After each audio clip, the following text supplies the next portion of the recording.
जनपद पंचायत सदस्य पुसौर क्षेत्र निर्वाचन के कतार में छोटे हरदी निवासी गायत्री सुरेश गुप्ताहर अपन जनपद क्षेत्र लारा कोड़पाली छोटे हरदी त्रिभुवना के चौमुखी विकास बर महिला प्रत्याशी के रूप में नामांकन पत्र दावेदारी ला प्रबल प्रत्याशी के रूप में भारी समर्थक गण के साथ में चुनावी जनपद सदस्य के भूमिका ला अदा करत हवे, जहां क्षेत्र के मूल भी विकास कार्य ला अव्वल गति प्रदान करे बर निर्वाचन क्षेत्र प्रत्याशी के रूप में नामांकन पत्र ला पेश करे हवे।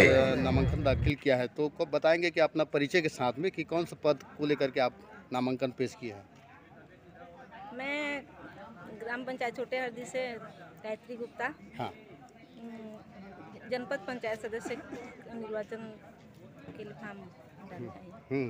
तो आपके क्षेत्र के अंतर्गत में कौन कौन सा गांव आता है?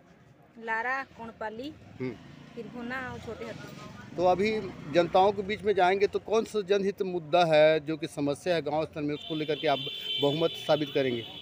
वो तो उनसे पूछ के जब हम लोग जाएंगे वोट मांगने तो उनसे मुलाकात होगी, वो जो भी बताएंगे उनसे समाधान समस्या के बारे में तो उनका विश्लेषण करेंगे। ठीक।